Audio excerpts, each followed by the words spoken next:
Hello again, welcome back everyone. LiquorHound here with you. Thank you for joining me once again for another spirit review video. And today we're going to be taking a look at the Pusser's Rum, the gunpowder proof version though. This isn't the standard Pusser's, which has been around forever. This one is bottled at 54.5% ABV.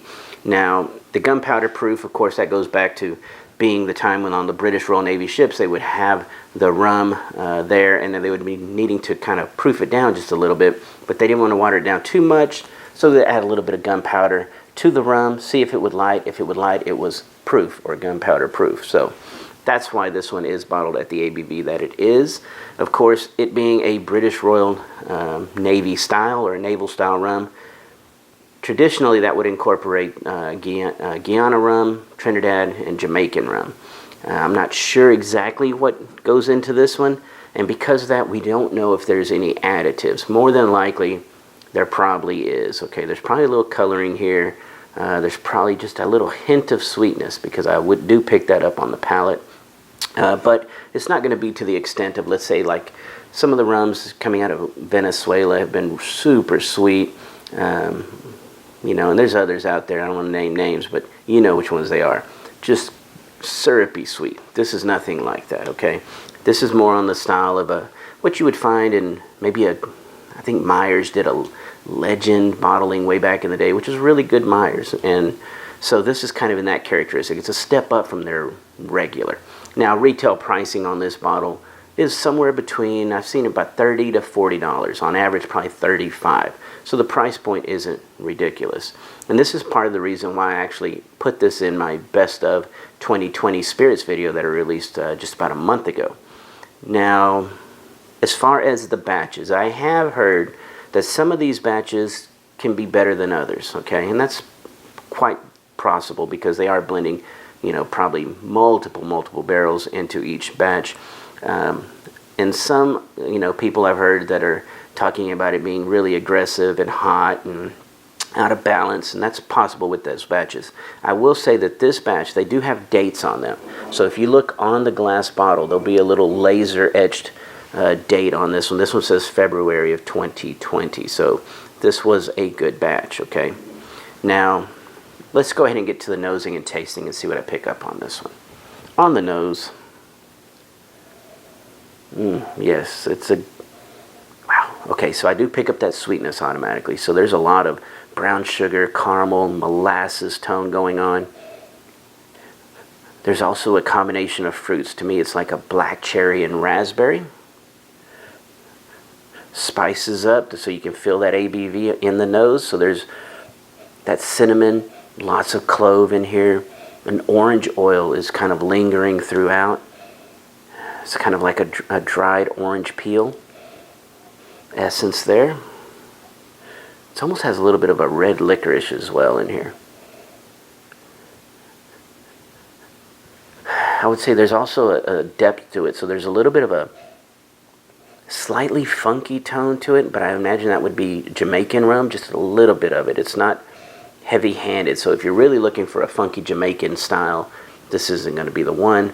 As a matter of fact, I would say this one leans on being more of a Guyanese type style rum, because those Guyana rums, they tend to have a really herbal tone to them, a lot of celery seed or that kind of aromatic throughout, and this one definitely has that.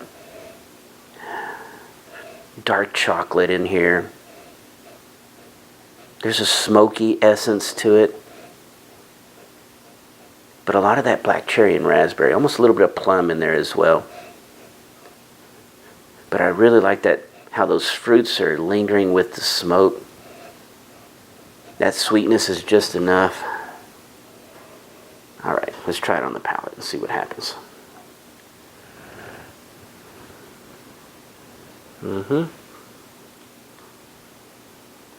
That's why it made the list.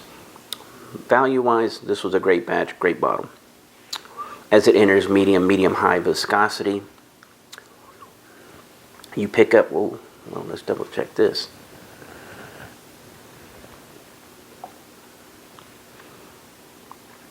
Yeah, medium-high viscosity. The sweetness is there. It's not overly sweet. It's just To me, it's just enough.